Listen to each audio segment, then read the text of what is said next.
Hello and welcome back to Storytime with the Shapiro family. Tonight, Bridget continues Grimm's Fairytales. We hope you enjoy it. The Golden Goose. There was a man who had 3 sons, the youngest of whom was called Dunderhead. Really? Okay. And was despised, mocked, and put down on every occasion. It happened that the eldest wanted to go into the forest to hew wood. Before he went, his mother gave him a beautiful sweet cake and a bottle of wine, that he might not suffer from hunger or thirst.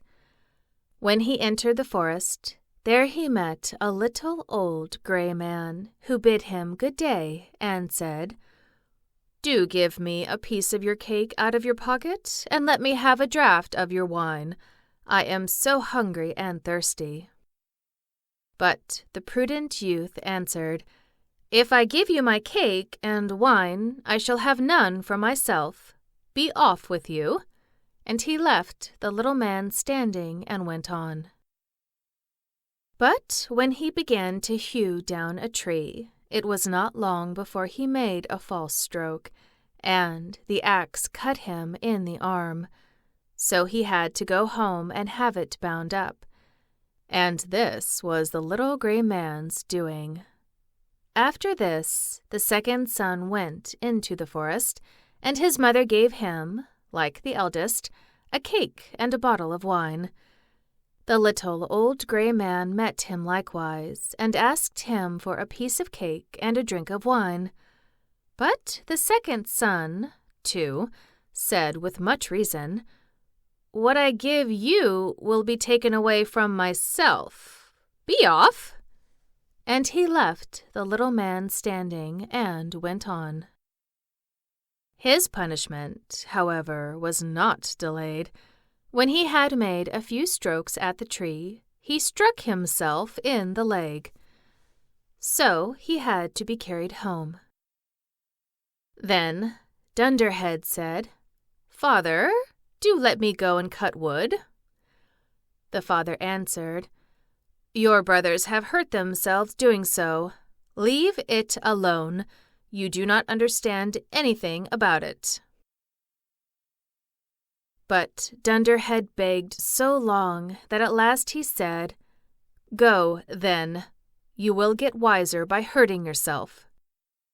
His mother gave him a cake made with water and baked in the cinders, and with it a bottle of sour beer. When he came to the forest, the little old gray man met him likewise, and, greeting him, said, "Give me a piece of your cake and a drink out of your bottle. I am so hungry and thirsty." Dunderhead answered, "I have only cinder cake and sour beer. If that pleases you, we will sit down and eat." So they sat down, and when Dunderhead pulled out his cinder cake, it was a fine, sweet cake, and the sour beer had become good wine. So they ate and drank, and after that the little man said, "Since you have a good heart and are willing to divide what you have, I will give you good luck. There stands an old tree. Cut it down, and you will find something at the roots." Then the old man took leave of him.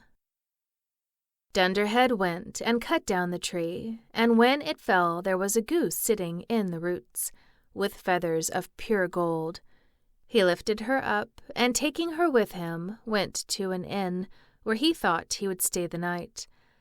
Now the host had 3 daughters, who saw the goose and were curious to know what such a wonderful bird might be, and each wanted one of its feathers.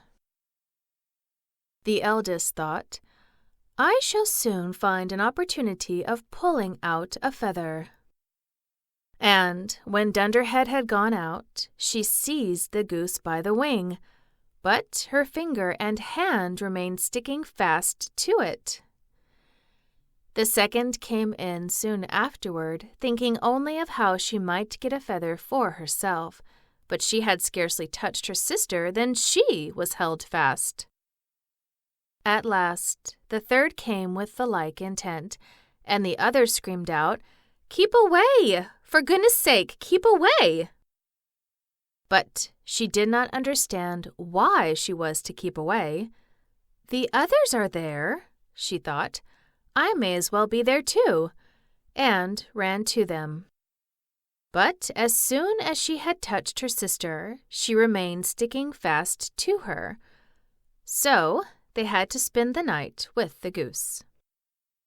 The next morning, Dunderhead took the goose under his arm and set out, without troubling himself about the 3 girls who were hanging on to it.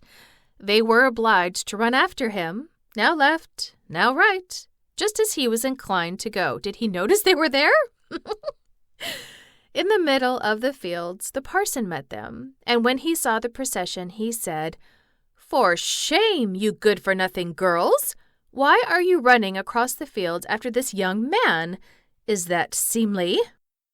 At the same time, he seized the youngest by the hand in order to pull her away. But as soon as he touched her, he likewise stuck fast, and was obliged to run behind. Before long, the sexton came by and saw his master, the parson, running on foot behind 3 girls. He was astonished at this, and called out, "Hi, your reverence, whither away so quickly? Do not forget that we have a christening today." And running after him, took him by the sleeve, but was also held fast. While the 5 were trotting thus one behind the other, 2 laborers came with their hoes from the field. The parson called out to them and begged that they would set him and the sexton free. But they had scarcely touched the sexton when they were held fast. And now there were 7 of them running behind Dunderhead and the goose. Soon afterward he came to a city where a king ruled who had a daughter who was so serious that no one could make her laugh.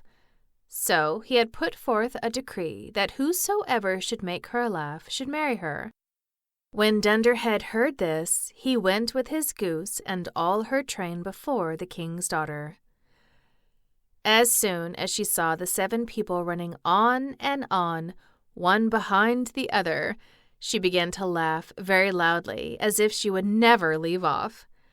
Thereupon, Dunderhead asked to have her for his wife, and the wedding was celebrated. After the king's death, Dunderhead inherited the kingdom and lived a long time contentedly with his wife. Did they call him King Dunderhead? And what happened to the goose? And what happened to the 7 people who were stuck to the goose? And was it a live goose with golden feathers? I have so many questions.